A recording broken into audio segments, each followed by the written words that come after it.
Hey, hello everyone. So thank you for attending this webinar. I think we can start. Welcome to the first webinar in this series of webinars, the ULTIMO Frontier, Let's Talk Automated Mobility. My name is Daria. I'm Senior Manager at Knowledge and Innovation Department of UITP. And we open this series with the first webinar on how cities are envisioning automation in public transport. And we have four distinguished speakers today. Endre Angelvik, Executive Vice President, Radical Innovation at Ruter, Norway. Koen Schietikate, Project Leader, Automated Transport in the Lijn, Belgium. Torsten Möginger, Head of New Mobility, RMS Germany, and Tobias Psoskowski, Director of New Mobility Solutions Hamburg, Germany.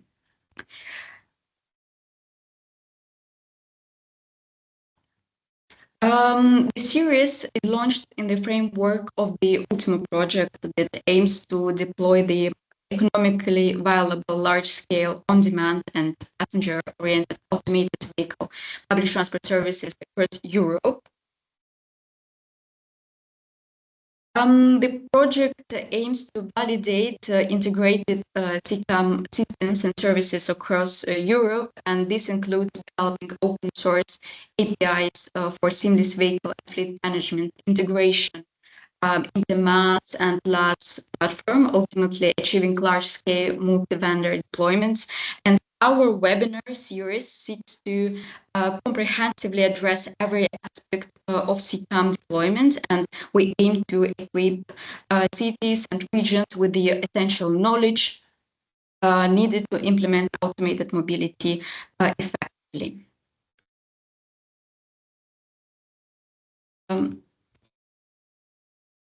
ULTIMO will deploy AV fleets in 3 sites.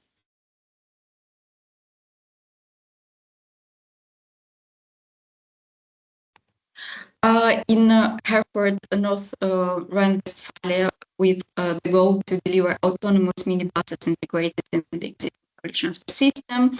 In Belle Idée estate in Geneva, that aims to deliver self-driving, connected different facilities like kindergarten.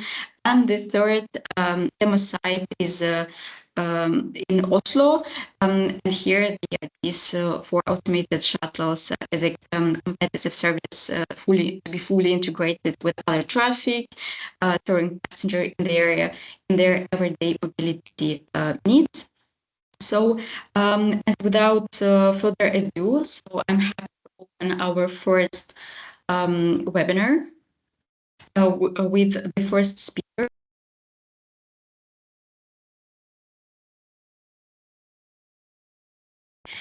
So I would like to invite on this stage Endre Angelvik with his vision and with vision of Ruter on automated mobility. Please, the floor is yours.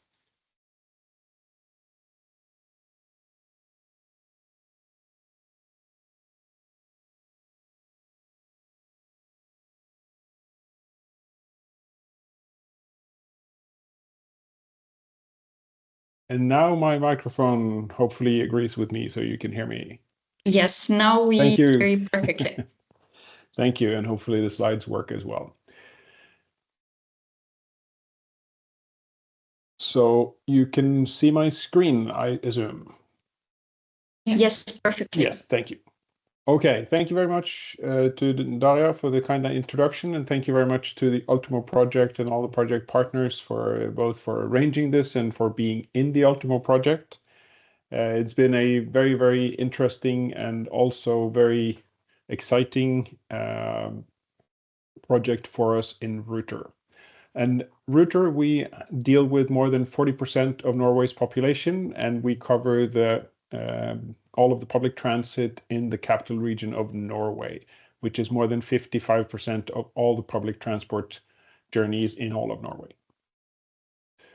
So we have a vision where our goal is to make sure that every person inside of our region can move around freely as much as they want to have a freedom of movement. But we need to make sure that that freedom of movement is sustainable. If it's going to work tomorrow and create a good future that we all want, it can't destroy that future or be part of anything that sort of destroys that future moving forwards. And that's why we have the vision of sustainable freedom of movement. Those two pieces together. And as you guys know, that's not exactly the path the world is on right now. And Europe was the fastest warming continent in 2023. And just yesterday, Copernicus posted new news that we now have had for the first time in recorded history, we've had 12 consecutive months with more than 1.5 degrees global warming recorded over the last 12 months. So the 1.5 degree goal doesn't seem to be within reach anymore. It seems like we're already breaching that. And as part of that, we have also figured out that 90% of global warming is actually caused by humans in 2023. There was a lot of discussions of what was natural, how much was due to natural fluctuations and natural phenomena. Well, that turned out to be only 10%. And the sad thing about all of this is that when you look at what this actually does, this isn't very good. And these illustrations, most of these images, are actually from Norway. They're not around the world or elsewhere. This is our reality. This is what's happening in our close quarters. We have railroad bridges that are broken railroad connections for over a year. We have parts of Norway that are so flooded or flood prone with increasing flooding that they're considering having to move people away from there. They can't live there anymore. And it's moving small cities to new places and locations. And this isn't in the future. This is now. This is already happening. And this is Norway. We're the most electrified country in the world. We're supposed to be really good at this stuff. We still have all the same challenges that everybody else does. And it really, really frustrates me to see how all of this is going on and all of these impacts are happening, and we're still struggling to deal with it in a good way. And just to bring it really close, all of these 3 images that you see on the screen right now, they're my own pictures, and they're from the last winter. And of course, the one in the middle, once you get rid of all the snow, there is a car in there. But there wasn't a lot of stuff that was driving around at all when the conditions were like that. And we're getting more of it. These conditions are getting worse. And I live in the southern part of Norway. We don't have the polar bears. We're not Svalbard. We're southern Norway, close to Denmark and continental Europe. And we're seeing increasing amounts of heavy weather, both with flooding, with snow. We have more wildfires than we used to. All of this is going in the wrong direction. And at the same time, we see that transportation is the biggest CO2 emission source in Norway. And that's due to the fact that we are very lucky to have our power supply from hydroelectric power to a very, very large degree. So we don't have the power or the heating challenges and all of that. All of that's done with electricity already. But it means that transportation needs to take this very seriously, because for Norway, this is one of the biggest challenges. And even though we're considered to have one of the best public transportation systems in the world, in the capital region of Norway and Oslo especially, we still have more than 40%, around 45% of people that still rely on private car usage every single day. And one of the really interesting things that we're seeing, because we're also one of the best or the best nation in the world at electrifying cars. Well, they're still cars. They still fill up the roads. And people even feel so good about driving an electric car, and we have incentivized it so much that they drive it more than they use other cars. So we actually have an increase in car usage because they're electric. Not sustainable, not at all. And we have also done the numbers and figured out that just electrifying our transportation is not enough to meet our CO2 goals. We actually need to reduce the number of kilometers driven on the road to meet the goals that have been set out. And that's a massive challenge because, of course, the private car has been really, really good at providing people with a sense of freedom. And this has been one of the really good selling points, and where the car industry has been really, really good at communicating this. But it has also been a very real reality for a lot of people that they get increased freedom, get increased access to jobs, to education, to health services. So it's been a very key thing also in driving development in urban areas. And it's not easily just taken away. And that's the challenge with the private car. So what do we need to do? Well, we need to create more car-like travel options. The vehicles you see right here, for those of you that are familiar with the ULTIMO project, well, this is one of our test vehicles right now in Ruter. It's just a regular old Kia with Mobility technology in it. But we need to have smaller vehicles that can be shared and enable people to live their life without relying on or using a privately owned car. I'm not going to go all the way into the Oslo study. We've talked about that many times before. I'm assuming most of you guys know it. But it is sort of the key thing for us, because this is where the opportunity of the new technology of automation really shows its potential. If we can reduce traffic with as much as 30% by changing the transportation system, that's how we can address the climate challenge. That's the real discussion that needs to happen.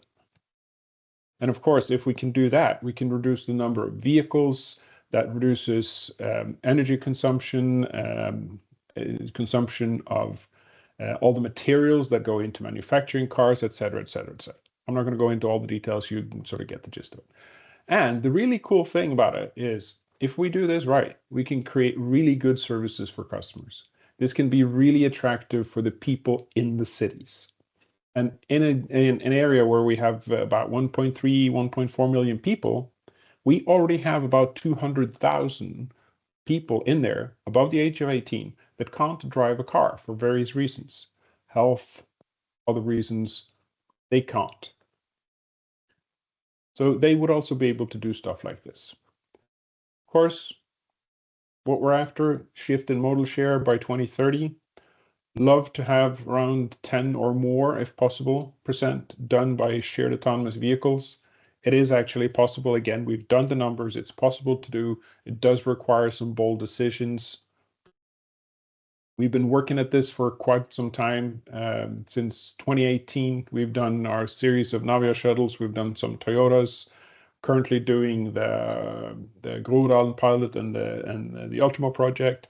And also looking into how can we actually scale this? What's the next step? How can we turn this from a couple of vehicles and some trials into hundreds and thousands and tens of thousands of vehicles to actually transform the transportation system? And preferably as soon as possible, because we need to make it shared. We so desperately need to make sure that people don't have their houses washed away or burned up, or that people actually have water, and that we don't get into trouble with the environment any more than we already are. So this is up to us. How can we actually change this and utilize the opportunities that technology provides us and make it more shared than many others are aiming for? Thank you very much.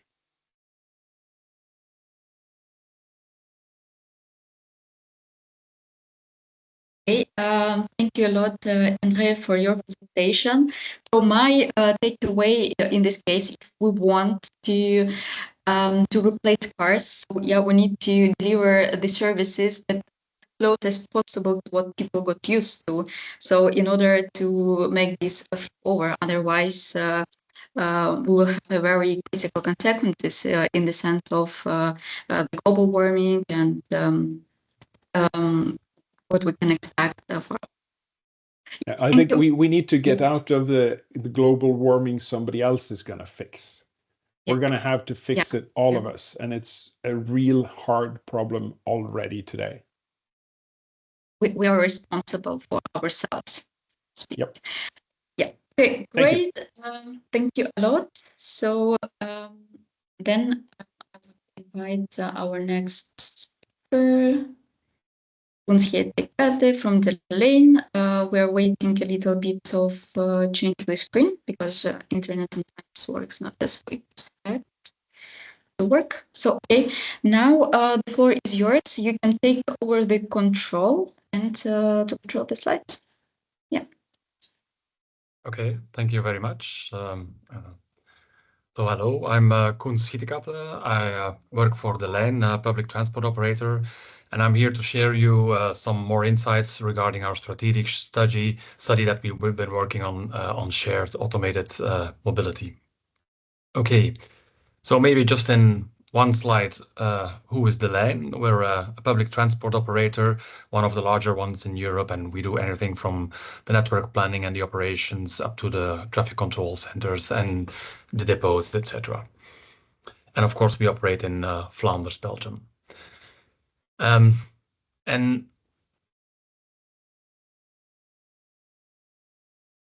since why we are focusing, I hope the video is working. Yes, it is, I think. So I bring you why we are working on this subject, and it's of course because the technology is evolving at a very high pace. And what we see here is, of course, a Waymo in San Francisco, but there's many other examples. This technology is not in some distant future. It is operational 24 hours a day for paying customers. The service is available without a safety driver on board. There's no V2X necessary, no 5G. It can be deployed practically anywhere. And we haven't seen so much of this up till now in Europe. I mean, there's some advancements, and for example, as just shown by Andre in the Gorod Valley with Mobileye, but mainly the main tech suppliers have not been focusing on Europe yet, and we've only seen small-scale shuttle deployments here with limited technological capabilities. But there is other technology coming, and of course, and it's very powerful. And this is, of course, the reason why we need to prepare. And that is exactly what we did. And we started the study, not only we as the Lijn, but we did it together with the Flemish authorities, the PTA, and the road agencies and Department of Economy and Innovation. And we hired 3 study agencies to work on 3 main questions, being what's happening around us, what kind of scenarios can we expect, what will be the role of public authorities, and how can we prepare. Now, before we dive into this, let's get a grip on the different concepts. And then what we distinguish here are the 3 new main concepts for automated driving. There's, of course, the private car, which will become automated. Which speaks for itself, of course. It's a car that you have in your driveway, and that with every new version, it gets slightly more automated up to the point where it brings you fully automated to your destination. There's a robotaxi. The robotaxi, of course, drives one customer to his destination and then goes on to pick up another one. And there's a robo shuttle, which is exactly the same with a similar vehicle, but then pooled, which means that we actually bring multiple people into one vehicle, which are traveling in the same direction. Now, from a societal point of view, of course, there's a big difference here because private cars and robotaxis, they bring a lot of empty kilometers, and we want this service to be as shared as possible. Being, of course, we want to stimulate people to use robo shuttles, or even better, of course, use active modes of transport and classical conventional public transport. And what we have been doing in this study is we've been looking at the modal shift that we can expect in our market. And we've been actually gathering all available market studies that we could find. They are shown here, and they're shown here in 4 segments. From left to right, there's evolutionary and revolutionary, showing the studies that predict a small shift or a big shift from mainly car and bus towards robotaxi, robo shuttle. Then on the vertical axes, we see social versus solitary, and there we distinguish between the studies that mainly expect us to ride robotaxis, whereas others also expect a better mix, where also people tend to use the shared modes and the robo shuttles more. And what we did, of course, is then we applied the results of all of these studies onto our current model split in Flanders. And this is what we get as a result. On the left, walking and biking and train and tram are kept constant, not because we're 100% sure that there's no impact, but mainly because the studies do not have a similar view or conclude a similar conclusion on this. But what the studies do agree on is that there will be a big impact on car and bus usage. Let's say in the soft scenarios, minus 1/3 evolutionary, up to minus 2/3 in the revolutionary scenarios. And then what we get in replacement of all of these cars and buses is shown on the right, and this robo-taxis and robo-shuttles in different scenarios. In the solitary scenarios, we see a lot of taxis and little shuttles. In the social scenarios, which we, of course, are working towards, we see a better balance with at least somewhat more usage of the shared modes, the shuttles. And what we've also been doing in the study is we've been looking at the financials behind it. We've developed a financial model that gives us insights into what to expect from this market. Oh, sorry for first this slide. I was jumping to the next one already. Okay, so this slide shows us more in detail what we can expect as a model split in the future and how this will work for us as a company. We as the Lijn, we will still be operating large vehicles as we do today, but less than we have today in the future. And these large vehicles will be mainly focused on the main corridors, the main accesses of our network. And then complementary to that, we will have a fleet of robo-shuttles, which are active replacing, let's say, the least occupied lines in our network and complementing the service and convincing, of course, as many private car users as possible. We actually believe that we will not be the only ones operating the robo-shuttles, and there will be private operators as well, although we expect that the market will mainly focus on the robo-taxi. And of course, there will also still be private cars in the future, but hopefully a lot less than we have today. And then, as mentioned, we will start also working on the financial modeling and the impact in that side. And I'll show you just a small part of it today. But what we see here already is a first analysis of what to expect. Today, a taxi is still a very expensive service and is therefore still a niche product. But we already seen today Waymo offering taxi rides at €2 per kilometer in the US. So price is decreasing, and actually the future price target is the robo-taxi for a total cost of ownership of only 70 cents per kilometer. And we expect actually that the price will decrease rapidly into this direction because there's many suppliers for the self-driving systems and for the vehicles that are preparing to scale up. And what we did then also is we started looking into the TCO of the private cars, and this is an overview here of the TCO of a private car in Belgium, where this is mainly determined by the number of kilometers you drive per year and the depreciation of per year, let's say how expensive was your vehicle and how much you drive it. And we see that the cost of a vehicle mostly ranges from, let's say, 35 to 65 cents per kilometer, which means that if the cost of a robo-taxi is around 60, 70 cents, what we expect in the future, then still only a small part of the end users will be convinced for financial reasons to start using robo-taxis. There will be other advantages, of course, and they will offer flexibility, no parking, you don't have to buy the vehicle, not maintain it, etc. But from a financial point of view, the robo-taxi does not seem like the first choice, but there's, of course, other reasons. This changes, however, when we start looking at the robo-shuttle. And here we see that the robo-shuttle being priced here at two pricing levels, 45 cents and 35 cents, we see that it actually could convince a very large share of the current car users. Because the people in green, for example, have vehicles driving 3,000 with a depreciation of €3,000 per year and driving, for example, 8,000 kilometers per year, they have a strong advantage being €1,600 per year to switch towards a robo-shuttle. And this is at a price level which is rather reasonable, 45 cents, which is reached with an average occupancy of a 1.5 and a very small subsidy, which actually means that authorities would spend less than they do today on the public transport that this service is replacing. In a revolutionary scenario, on the bottom, we see a lower price level, 35 cents. And here we assume that authorities decide to incentivize this further, to subsidize the service further, which of course comes with a greater cost and also convinces more people to use the service. And this could actually increase very large part of the market, at least from a financial point of view. These people could be tempted to start using these services. And we actually think that the first users would be the second car in the family being replaced, or the private cars in cities. These would be the first ones to be replaced by these kind of services. Then what we also did in the study is we started looking into the different roles authorities should take up to manage this market. And this is something we're already working on today to better prepare for this, because the main conclusions of our study were actually that we should start a task force, which we did recently.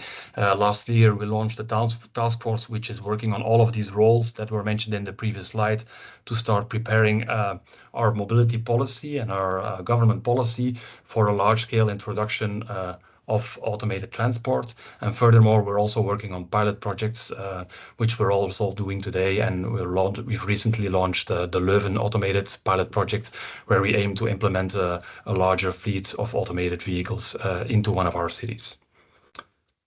So that's it from my side, the end of my presentation. Great. Thank you a lot for your presentation. So, and I think at least my takeaway from here that it's really important also to communicate to the general public about the cost benefits. So, because large scale deployment will lead to really be more cost efficient for everyone, for general public, for public transport operators and authorities. I see that we have one question, so I promise that we will answer all questions at the end, but because it's only one and actually it's very linked to the presentation, may I propose to take it, and if there will be more, so we will ask them at the end. So for you, the question sounds like, what conditions need to be met for automated ride pooling to be A, commercially viable, and B, meet urban transport objectives? So how do they provide additional value beyond buses in dense populations and taxis in less dense populations? So you're asking about the conditions that need to be met for ride-hailing to grow large scale. Well, I think that the main condition that is has to be met today still is the technology has to become cheaper, because the current prices that we see in the market are still relatively high. But furthermore, there's no real limits to the introduction today. We see that the legal framework is already allowing for implementations, and soon also in Flanders, it will actually even allow not only for pilot projects, but also for large-scale implementations. And we see this also happening in other countries. So I don't believe the legal aspects are a limiting factor, nor is the interest of the public a limiting factor, because we actually saw the Waymos expanding rapidly and having a very long waiting list up till recently of people to join the service. So only the market evolution and the upscaling of the technology, where vehicles have to start to become mass produced, and the technology itself also needs to grow to a larger scale. That's it. But the basic technical viability also has been proven. Great. Thank you a lot for the answer. And I remind all the attendees that if you have questions, you can use Q&A section for this, and we will try to cover as many as possible. So thank you, Koen. And now I would like to invite our third speaker, Thorsten Möchinger from MS. So please, you can take over. We have a little bit issues with IT, but as soon as your presentation will be on the screen, you can take over. Okay.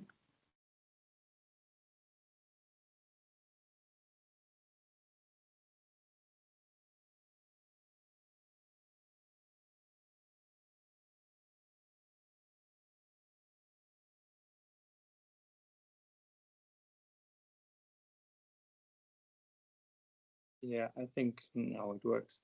Thank you very much, Daria, for the introduction. And yeah, my name is Thorsten Möginger. I'm working for RMS. We are a subsidiary of the RMV, which is the PTA for the Frankfurt Rhine-Main region. Yeah, we are working on the new mobility topics for almost 6 years now, and have also done a lot of trials with the automated shuttles, and now focusing on the next steps to reach our goal to get autonomous vehicles on the road integrated in our public transport system. So I've divided my presentation into 2 parts. First, the vision on autonomous mobility from a PTA perspective, and then a small deep dive into our current project Kira. And I will start with why autonomous. So autonomous driving, to our mind, is that we will solve the big mobility challenges that we have. And as Andre just said, the environmental impact is one of the main challenges, but there are also these other ones, and I will focus on safety a little bit, and also convenience, because in our mind it's kind of the enabler to use these new forms of mobility to get kind of the same convenient experience that we have to offer the users to switch from their private car to public transport. So in the case of safety, autonomous vehicles have the potential to significantly reduce traffic accidents caused by human errors, and also AVs can react much more faster and more accurately to potential hazards, and they don't drink and drive. That's how it is. And and also the convenience challenge that we have is that we are working together also with the manufacturer of potential future shuttles that we need to have this kind of convenience aspects from an early point of view on, and also that we integrate the public transport standards to these new kind of shuttles that we hope to get very, very soon.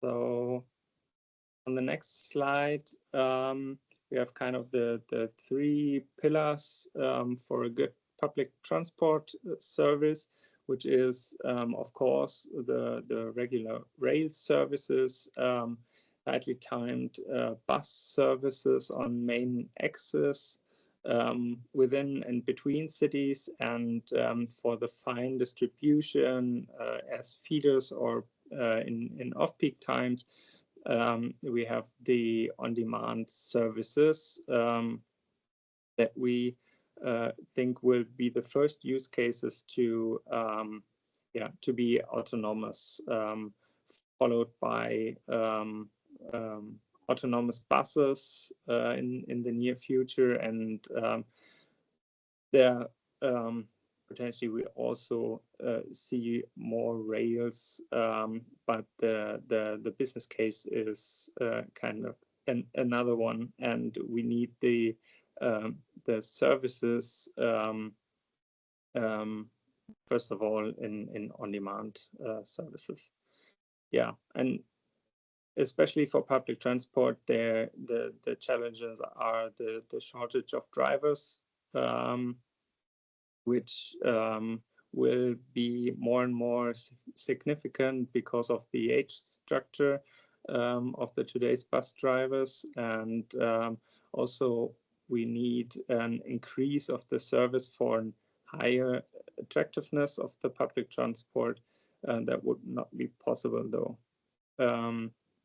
On the other hand, for public transport, the costs are a big factor, and as Cohen already described, we have the potential to get more or a better public transport offer at the same costs. So we have to have a more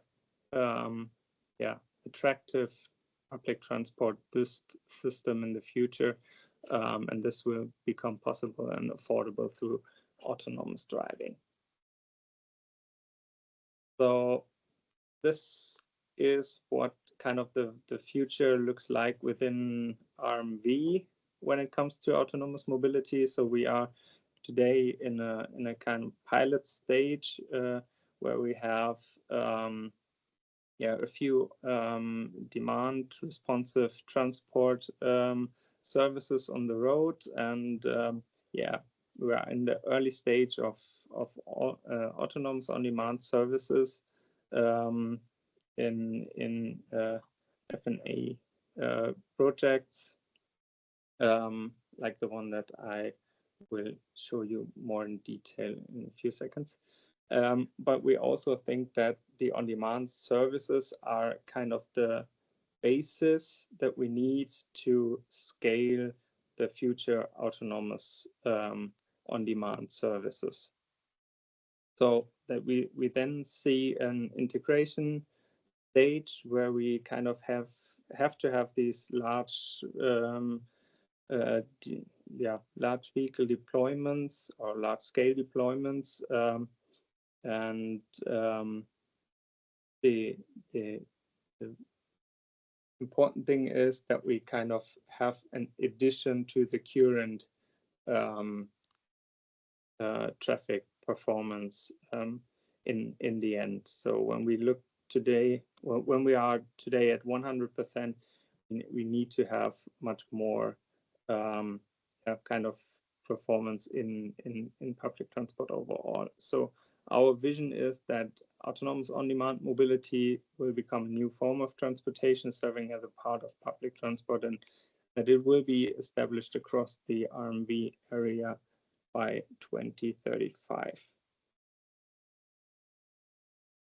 So, and when we look a little bit deeper in what we are doing right now, it's the Kira project,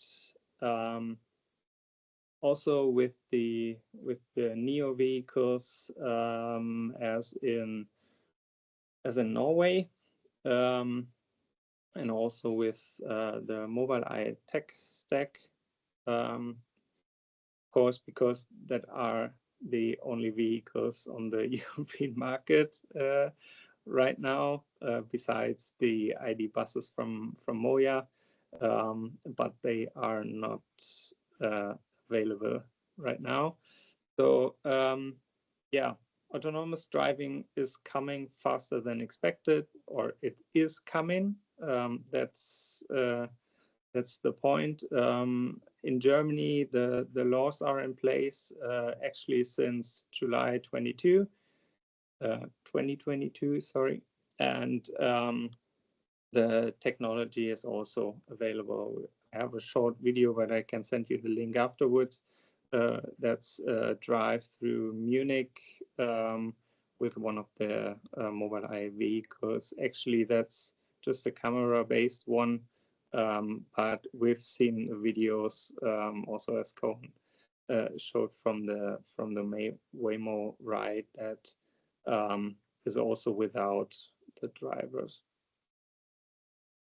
So the key objective for the project, for the Kira project, is that we prove the suitability for regular operations, that we meet the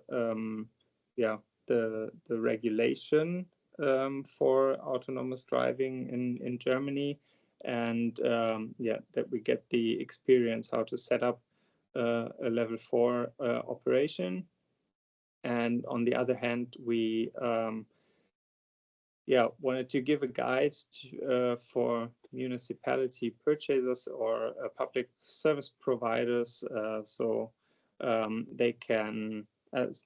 So we wanted to share the experience and also benefit the industry with that knowledge.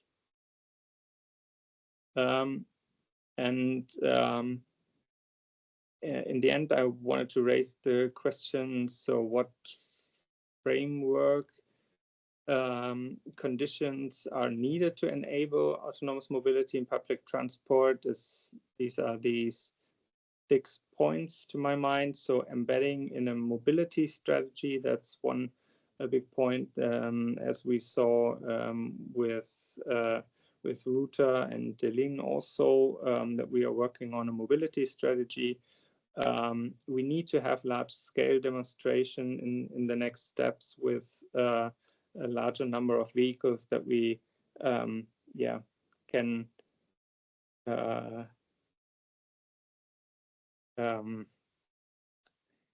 that we can provide the experience, what it feels like to have a new kind of mobility option for the people, and also have the experience what is needed to kind of scale up these deployments. Financial support, I think at least for the first phases, we need federal funding or state funding to support the deployments, and also the political drivers are very important to our minds, because it's kind of, it needs to be backed up for the PTAs and PTOs to kind of get the mandate. That's also the next point, and that's very closely combined in Germany with the political drivers, that you have the mandate to be kind of innovative and push these topics forward. And of course, building networks involving stakeholders, from politicians to the firemen and women, to the public, and everyone has to be invited to be part of this transformation process. And the last slide, that's kind of the conclusion. Autonomous driving is coming, and we as public transport should prepare for it. Autonomous driving will have its first use cases. That's my thesis in on-demand mobility. We see it coming there first. Autonomous driving requires strong cooperations, as we have in our project with Deutsche Bahn, Mobileye, the local partners in Darmstadt and in Kreis Offenbach. As I said, we have to involve all stakeholders in this transformation process, and in the end, autonomous driving will be a central part of the future mobility. So that was it from my side. Yeah, great. Thank you a lot, Thorsten. So I will not take the question now, because actually there are 2 questions, as I assume, addressed to you. But we will take them at the end. So for now, I would like to invite our final speaker, Tobias. So please, the floor is yours. Thanks, Daria. Should I be able to change slides? Yes, there is a button on the top, take control, so you should be able to manage it. There you go. I see. So it's yeah, got it. Yeah, I think it works now, right? You can see my slides. Yes, perfectly. Thanks, Daria, and yeah, thank you for having the opportunity to present a Hamburg view on autonomous mobility. But first of all, thanks for bringing this panel together. I think it makes a whole lot of sense to bring together ambitious PTOs and PTAs on this topic in order to send out signal that there are very viable, very useful use cases here and in the public transport field. So I've heard what I've heard in the last three presentations. I can agree on, I think, nearly all of what has been said. So I'd like to wrap this up a little bit and bring a, let's say, a Hamburg take on the topic. I think motivation is very comparable to what I've heard. It is about changing the modal split. We see that we can change modal split with autonomous vehicles, or to be more precise, we can change it with more flexible mobility, that is on-demand mobility. But in order to make it economically viable in areas that do not have very high housing density, we most likely need to go autonomous. So in Hamburg, just to give you an overview where we are at the moment, modal split is 32% of the ways in the city are made by motorized individual vehicles. And the rest is done by walking, cycling, public transport, more or less. And our goal is to shift this modal split up to 80% and 20% motorized individual vehicles by 2030. So this is very ambitious. Hamburg is not a city that has been built around public transport, rather around cars, to be honest.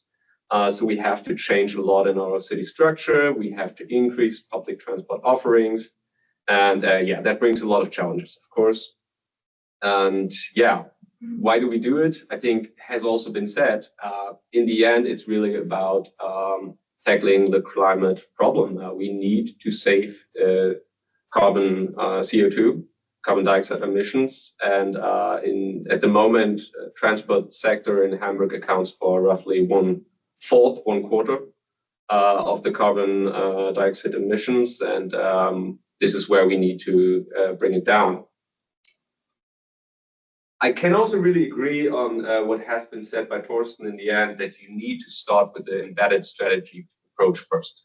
So in Hamburg, there has been a lot of discussions, hasn't been easy, but there is kind of a strategy architecture in place. So there is kind of hierarchy between strategies.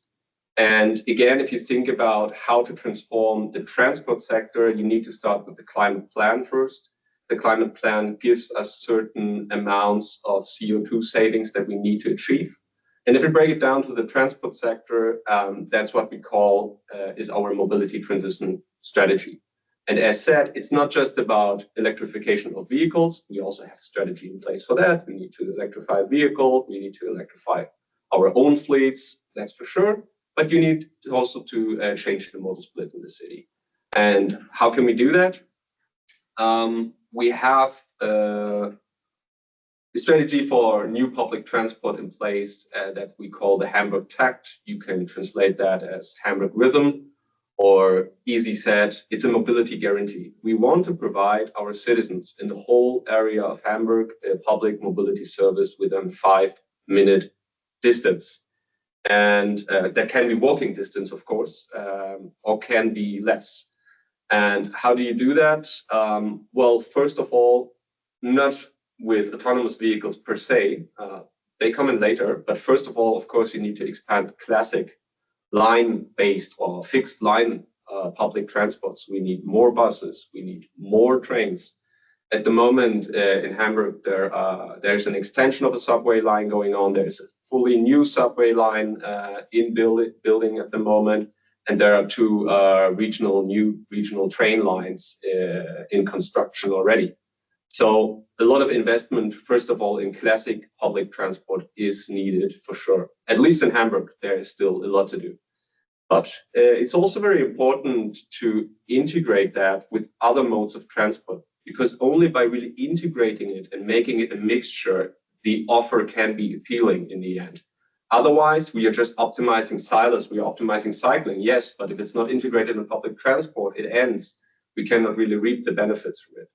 So we also need to expand cycling, but we also need to make cycling integratable. So we're speaking about bike and ride possibilities, for example. We're also speaking about new modes of transport, new mobility solutions, such as e-scooters, scooter sharing, bike sharing, car sharing is also part of the mix from our perspective. And all of that, of course, must be integrated in the end in one application. So in Hamburg, we have a one app strategy. In the end, our strategy really is to have all of relevant mobility offerings, public or private, in one mass power app. You can call it like that, mobility as a service power app. No other app needed, deep integration, payment and booking be done by one app. So this is very important from our point of view. Then that's the other strategy I would like to mention, apart from the, let's say, more classical public transport. We also need to digitize our mobility system. And why? Because there is still a lot of benefits that can be gained from digitizing mobility. We can, as said, by integrating and building the platforms, we can strengthen the environmental alliance, as we call it, so all transport modes apart from cars. We can control mobility better traffic flow, especially for buses. Of course, there is a priority for buses already in place in Hamburg, but we can even improve that. As said, integration of mobility services, that's key. We can also, with digital mobility services and technologies, strengthen rural compliance. That, at least in Germany, is a big deal because parking space management is such a big push factor to bring people towards public transport as well. And there's a lot that can be done still. And of course, we can provide and use valid mobility data and thereby also making services better. And that, of course, does benefit the mobility and the users. I don't want to go into too much detail here. I just wanted to show you that it's not just about autonomous on-demand or autonomous shuttles or on-demand mobility, but there are also other things that need to be done, of course. But now speaking about autonomous mobility, Hamburg is very ambitious in this field. We have already done several projects with shuttles, also with the industry in the last years. We did our learnings and so far, the technology, so we started our first shuttle project in 2018. To be honest, we were not really convinced yet by viability of the technology, by the speeds, by the interruptions of services. But I also agree with what Torsten already said. Technology is going there. I'm not sure if we can really say it's there yet, but we're getting there and we need to prepare now. So at the moment we have three major projects in the autonomous mobility field. The first project is called Lijn. That is a project that our main PTO, the Hamburger Hochbahn, does together with Volkswagen Group and Moja, and also Holon. Self-driving stack is provided by Mobileye. And the second project we're currently running is done by another PTO. So we do not only have one PTO here in Hamburg, we have two, in fact, or two major PTOs. And the other one is also working in a comparable project.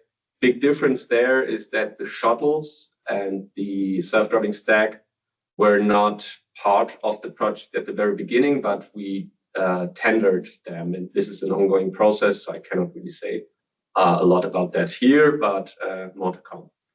Last one is the MODI project. I wanted to mention that as well because it's the sister project to ULTIMO, as I would understand it. So it's also a large-scale demonstrator for autonomous vehicles, but in the field of heavy-duty vehicles. Use cases are different. In the Lijn project, we have more of an A to B service, pool service, but it is an A to B service in the end. The Ahoy project is a feeder service, so it is about last and first mile connection to fixed line operations in mass transit. And the MODI project is a logistics use case, so quite different. This timeline the timeline I have written down here is, it's not the same timeline, of course, for every project, but that's what I would assume in the next years to be happening. So at the moment, we are rolling out mapping and testing of these 3 projects. I forgot to mention that in the Like and the Ahoy project, we are speaking about roughly 15 to 20 vehicles that we want to deploy. Currently, we are doing mapping and testing. Next year, we will start the closed user group testing in these projects. Operations will start in 26, and we envision to start first scaling with first use cases in 2027. We also have a very ambitious goal to scale up to 10,000 autonomous vehicles by 2030. I would like to underline that this is not a strategy, it's rather a vision. So we are here to give out this number. There has been some simulations behind it that we did together with the Karlsruhe Institute of Technology and MOIA. And we calculated that 10,000 vehicles would be a number that can shift the modal split in our city. So this is a number that makes sense if you do them, if you do on-demand operations of these vehicles, mainly in suburban areas in this scenario, because in the inner city circle, we wouldn't use them that much. Another thing I really like is what has been said, that legislation is not so much of a problem, at least for Germany, I can confirm. There is a law in place now that is very clear, that gives very clear guidelines. Of course, it has not yet been put into practice, so there's still a lot that we have to do here, but at least we cannot complain because the way forward is rather clear. It's more or less a 3-stage process, you can say. This is, of course, simplified, but just to give you an idea how this would work, more or less. First step would be to get a vehicle approval. 2 ways here. At the moment, we are speaking mainly about testing permits. In the latest stage, when we speak about scaling up, this would be a type approval that would be given out by a KBA, which is a German agency, state agency or a federal agency for this. And this would be, so to say, to certify that the vehicle is able to perform in certain ODDs, certain tasks. Second stage would then to put this vehicle in an ODD, and this ODD, this operational design domain, would then be approved by the local authority in charge of the operational design domain, or in charge of the area where the vehicle will operate. This approval then needs to be handed out, and there we will have specific criteria where the vehicle can run, under which conditions, weather conditions, speed limitations, certain geofencing conditions. This all will then be set in second stage. And in the third stage, they would still need to get the approval to transport passengers as well. And I just wanted to highlight that because this process is quite different to what we see happening in the US at the moment. Cities and local authorities have a big saying in how rolling out of these vehicles will be done. And I think this is very important then to prepare for what's happening or what will happen in the next years. Just maybe short video on where we are at the moment. So as said, we do some first. Sorry. Can you hear it with sound? Yes, we heard it for a couple of seconds. Yeah, okay.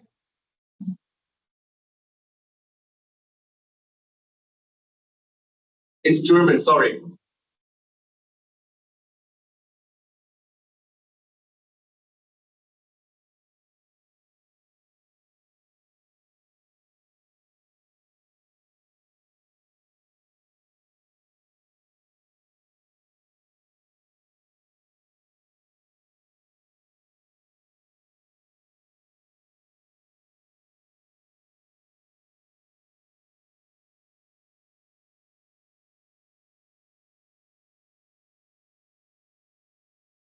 Yeah, I think you got it, the impression.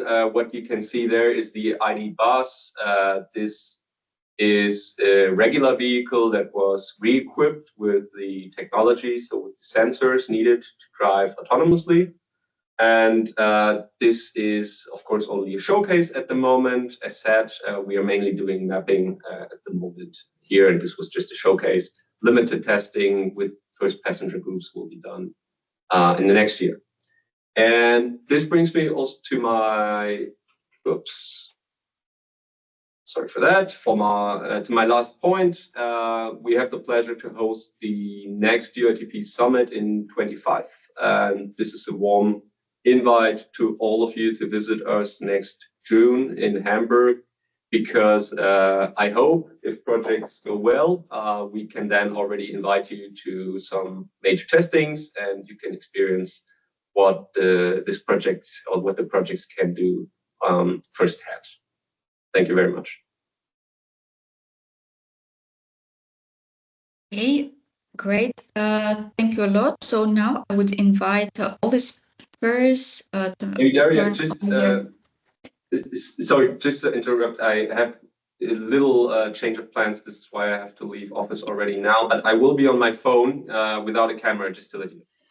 Yes, okay, great. Thank you a lot. Then I will bring everyone on the screen, on the speakers, because actually we have some questions.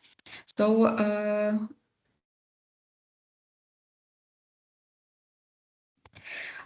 because we have some questions, so I will read them out loud. So and I prefer if attendees would not raise their hands, but rather write in the Q&A section, so it's just easier to handle.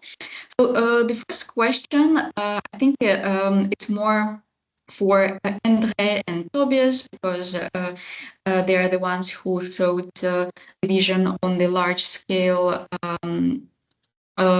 deployment of the vehicle. So basically the question is following. In case of large use, and where are the robotaxi parked? So how long to get one picking you, and what is the impact on commercial speed of the vehicles? I can give that one a shot. Yeah. Automated vehicles will need to park when they're not in use. And of course, if you're replacing, as in Oslo's case, 500,000-600,000 private cars with 30,000 autonomous vehicles, parking space isn't going to be an issue. But you're going to have places to park when you're not in use, and you're not going to be using full fleets unless you're in peak hours. That's the first part. The second part was how long till it picks you up. Well, I'll just refer to the Oslo study and other similar studies. In the Oslo study, you'd be picked up more than half of the journeys in less than 2 minutes. That's actually an extremely good service. The simulated service is actually almost too good. It would need to be adjusted, but it shows that it's very possible to get a service that's very competitive compared to how long time you actually spend from the chair you're sitting in right now to actually get to your car. Most likely more than 2 minutes in most cases. And the impact on commercial speed of vehicles, that I didn't quite understand. So if the question if there is some added info to that question, we can come back to it. Yeah. Okay. So maybe just then, to add from the Hamburg side, for Hamburg it would be 5 minutes, as the Hamburg rhythm says. So that would be our goal, to reach 5 minutes waiting time. And with respect to the parking, I agree with Andre. I think it will be more about operations that will be complex. So I think the areas to recharge, cleaning, and all of that, this needs to be considered where to place them, because you need to place them at very specific central locations. I think you can already see that in the first operations in the US. So I think this will be more of a challenge. But I think the key component here is you need to replace private cars. Otherwise, you're just going to get more problems and get more competitive situations between transport modes and space usage and all of that. So if you're not deliberately aiming to replace private cars once this starts to scale, it's not really going to deliver the benefits you're after. And maybe I can add it for the more suburban and rural part, because that might be the case for cities. I think the reality in in the rural parts are a little bit different, because we are kind of focusing to a 15 to 30 minutes guaranteed offer, so to speak, because when we're talking about 5 or 2 minutes, that would be an enormous fleet of vehicles that we have to provide, and the distances are much longer, the travel times are much longer in the rural areas. So that's what our focus is for or how long does it take to get picked up. In the near term, I'd agree with Torsten. On the longer term, once it scales, I'd most definitely expect also rural areas to get service capabilities comparable to a private car. That would be perfect. Okay, the next bunch of questions actually about safety and security. So it was referring to Thorsten's presentation, but I invite everyone to reply. So the first question sounds, how can we make autonomous shared vehicles safe for all users, including vulnerable ones, women, kids, physically impaired, during nighttime? And what about crime? Stealing, sexual harassment and attacks, stealing, vandalizing, how is this taken into account when planning for autonomous vehicles? Yeah, maybe I can start, and I have two answers. One is, and that's also why I see DRT services have a huge advantage here, because you know who's in the vehicle, and actually you can the customer or the people in the vehicle know that you are kind of how to speak, followed by, or that the operator is aware that you are in the vehicle. So I think that's one main point, that we don't see that we have a big security issue there. And on the other hand, also we plan to have a video connection between the control center and the vehicles, so that we can interact with the passengers in the vehicles, and also in the worst case call police or emergency to kind of get very fast to the point and to the situation. I could just add to, I totally agree with Torsten on the fact that the services actually identifies who's using them. Doesn't eliminate all challenges, doesn't mean that somebody couldn't get in the vehicle at the same time or do other stuff. So are there things in this space we don't have the final answer to how to deal with yet? Most definitely. But if we design a service like this, we also have the opportunity to, for given groups at given times, to transport them alone. It doesn't always have to be a shared ride. Young women at night going home, they might automatically get a single ride. And if something strange happens during that, or at the start or the end, well, again, as Torsten said, there are going to be cameras and sensors and a whole bunch of other stuff around as well. Doesn't deal with everything, but also today, bad stuff happens even if you have a driver in the vehicle. The world isn't perfect, unfortunately. But it's a really good question, and it's an important one. Okay, so the next question was actually linked to the first one about parking spaces and the commercial speed, and I think it's more elaboration on the commercial speed and very debating. So I'm very curious for your answers. In case of demand to get a very attractive system, you would need a very huge amount of AVs and therefore a huge problem of size of fleet, parking policy, e-refueling, maintenance. Many EVs would move empty to reach a customer or go back at the parking place, therefore increasing the general traffic and creating congestion. It's not the question, but I invite you to debate to this statement.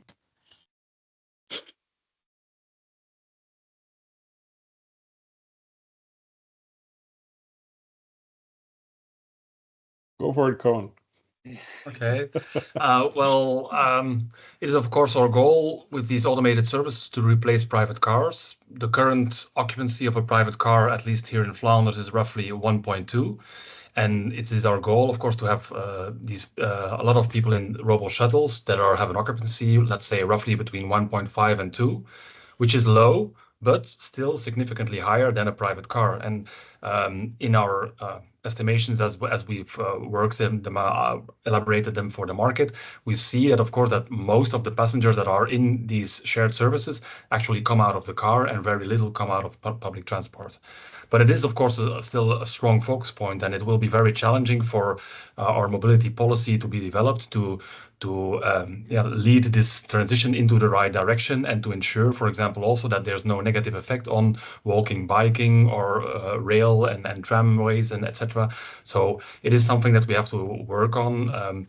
We think of, for example, creating a licensing structure where we foresee subsidies for the shared modes to make them more attractive, and we also would like to couple these subsidies at a certain test, which is actually evaluates whether or not you have another opportunity for this transport, so that we do not subsidize a robo shuttle ride, which is completely in parallel with our metro line, for example. If I could just add quickly that I could totally agree with Koen. The key thing is to replace private car usage. And if we look at, again, back to the Oslo study, the way we did that, we took away all the private cars and then did all the same journeys with the shared rides. That actually reduced the total traffic. Even if we have empty vehicles moving around to get new customers and all of that's part of the simulation. That was an agent-based simulation. So very detailed, moving one-on-one customer, one-on-one vehicle, matching them all, and making sure that it would actually work. And that's one of the challenges in this space and with this technology. It needs scale to deliver benefits, both financially, for society, and also environmentally. But it's a massive, massive upside.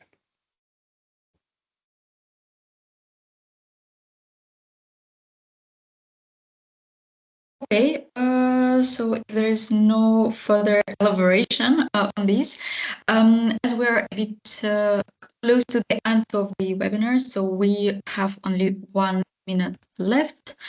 Then I propose to close this webinar, but before we close, I would like to say the words of gratitude to our speakers presented today. The aim of this webinar was to open the series with some visionary statements and to have it inspiring, and I think we managed to do it. So I really enjoyed listening to your presentation. The idea of our series also to have such a webinar every 2-3 months. So let's see how it will be going. The second webinar we plan in autumn with the focus on the strategy, so how to implement, how to deploy, step. And then we will focus on some specific topics of the deployment of EVs. So stay tuned. And again, thank you a lot for participation and for speaking. Thank you guys for listening. Yeah. Thank you. Bye. All right. Thank you. Bye-bye.